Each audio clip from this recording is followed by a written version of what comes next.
चलिए शुरू करते हैं हम लोग केमिस्ट्री का some basic concept of chemistry का ये पार्ट 4 है, जिसमें हम लोग देखने वाले हैं change in state of matter.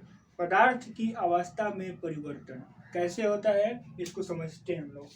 पदार्थ की मुख्यतः 3 अवस्थाएं होती हैं, सॉलिड, लिक्विड और गैस, जिसको पार्ट 3 में बढ़िया तरीका से समझा दिया गया है। उसके सभी गुण धर्मों को बताया गया है। यहाँ पे हम लोग देखेंगे कि किस प्रकार से सॉलिड लिक्विड में बदलता है, लिक्विड गैस में बदलता है, और गैस का क्या कहानी सॉलिड से होता है। क्या शुरू होता है, सॉलिड है तो सॉलिड को जब हम गर्म करते हैं, सॉलिड को क्या करेंगे, गर्म करेंगे। जब भी रिएक्शन में, केमिस्ट्री में गर्म का सिंबल, हीट का सिंबल त्रिभुज से दिखाया जाता है, त्रिभुज से दिखाया जाता है। जब यहाँ पे त्रिभुज आ गया तो समझेंगे कि सॉलिड को लिक्विड के साथ गर्म किया जा रहा है, बदलने के लिए। क्या किए, गर्म किए। तो जब जैसे ही सॉलिड को गर्म करते हैं तो लिक्विड में बदलने लगता है। इस प्रक्रिया को मेल्टिंग कहते हैं। क्या कहते हैं, मेल्टिंग कहते हैं।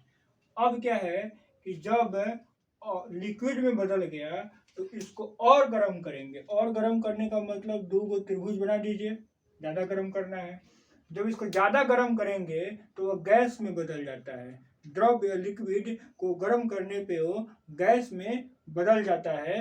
उस प्रक्रिया को हम लोग वेपोराइजेशन कहते हैं। क्या कहते हैं, वेपोराइजेशन कहते हैं, या इसी को बॉइलिंग कहते हैं। मतलब जब लिक्विड है उसको गर्म करते हैं तो खौलने लगता है, उसी को कहते हैं हम लोग बॉइलिंग, बॉयल हो रहा है। ये तो हम लोग समझ गए कि मेल्टिंग क्या है, वेपोराइजेशन क्या है। जब सॉलिड लिक्विड में बदलता है उस प्रक्रिया को मेल्टिंग कहते हैं, और जिस टेम्परेचर पे बदलता है उसको मेल्टिंग पॉइंट कहते हैं, मेल्टिंग पॉइंट कहते हैं, जिसे एमपी से सूचित किया जाता है। और जिस टेम्परेचर पे लिक्विड गैस में बदलने लगता है, खौलने लगता है, उबलने लगता है, उस टेम्परेचर को हम लोग बीपी कहते हैं। क्या कहते हैं, बीपी कहते हैं। एक क्या क्लियर हुआ कि एमपी और बीपी कंसेप्ट हुआ। मेल्टिंग समझ गए, वेपोराइजेशन समझ गए, बॉइलिंग समझ गए। इसके उल्टा भी कुछ काम होता है। क्या काम होता है कि जब हम गैस तक पहुंच गए, गैस तक पहुंच गए, अब गैस को ठंडा करेंगे। गैस को क्या करेंगे, ठंडा करेंगे, मतलब कूल करेंगे। जैसे ही गैस को ठंडा करेंगे तो यह लिक्विड में बदल जाता है। किस में बदल जाएगा, लिक्विड में बदल जाता है। उस प्रक्रिया को कंडेंसेशन कहते हैं। क्या कहते हैं, कंडेंसेशन कहते हैं, संघनन की प्रक्रिया हिंदी में। अब लिक्विड को और क्या करेंगे, ठंडा करेंगे। और क्या करेंगे, ठंडा करेंगे, मतलब कूल करेंगे। यहाँ पे गैस को ठंडा किए तो लिक्विड में बदल गया। और ज़्यादा ठंडा करेंगे तो क्या होगा कि लिक्विड सॉलिड में बदलने लगेगा, जिस प्रक्रिया को फ्रीजिंग कहते हैं। क्या कहते हैं, फ्रीजिंग कहते हैं, जमना। क्या कहते हैं, जमना कहते हैं, फ्रीजिंग कहते हैं। और जिस टेम्परेचर पे जमने लगता है उसको फ्रीजिंग पॉइंट कहते हैं, उसको फ्रीजिंग पॉइंट कहते हैं। क्या कंसेप्ट समझे। अब देखिए, एक तो क्या हुआ कि सॉलिड से लिक्विड में गया तो मेल्टिंग हुआ, लिक्विड से सॉलिड में गया तो वेपोराइजेशन हुआ, और गैस से लिक्विड में गया तो कंडेंसेशन हुआ, और लिक्विड से सॉलिड में गया तो फ्रीजिंग हुआ।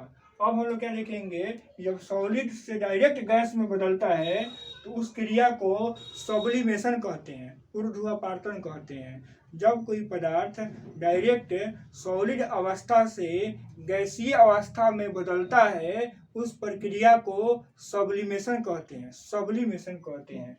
और जब गैस से डायरेक्ट सॉलिड में बदल जाए तो उसको डीसब्लिमेशन कहते हैं, डीसब्लिमेशन कहते हैं। ये तो पूरा हम लोग समझ ही गए कि change in state of matter, मतलब द्रव्य की अवस्था में परिवर्तन कैसे होता है, क्या क्या इसमें कंसेप्ट आता है। यहाँ पे 2 और चीज बात को हम लोग समझने का काम करते हैं। वांडर वाल फोर्स, वांडर वाल फोर्स, या इसी का नाम है इंटरमोलिक्यूलर फोर्स।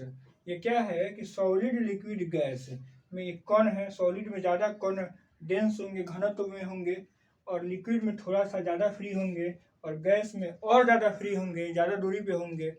तो जब एक कण, यहाँ पे कण है और यहाँ पे कण है, यहाँ पर कण है, यहाँ पे कण है, तो ये जो कण है, ये कण को हम क्या करते हैं कि इन दोनों कणों के बीच में जो बल लगता है, जो इनको बांध कर रखता है, उसी बल को वान डेर वाल फोर्स कहते हैं या इंटरमोलिकुलर फोर्स कहते हैं। दो कणों के बीच लगने वाले बल को इंटरमोलिकुलर फोर्स कहते हैं, अंतर आणविक बल कहा जाता है।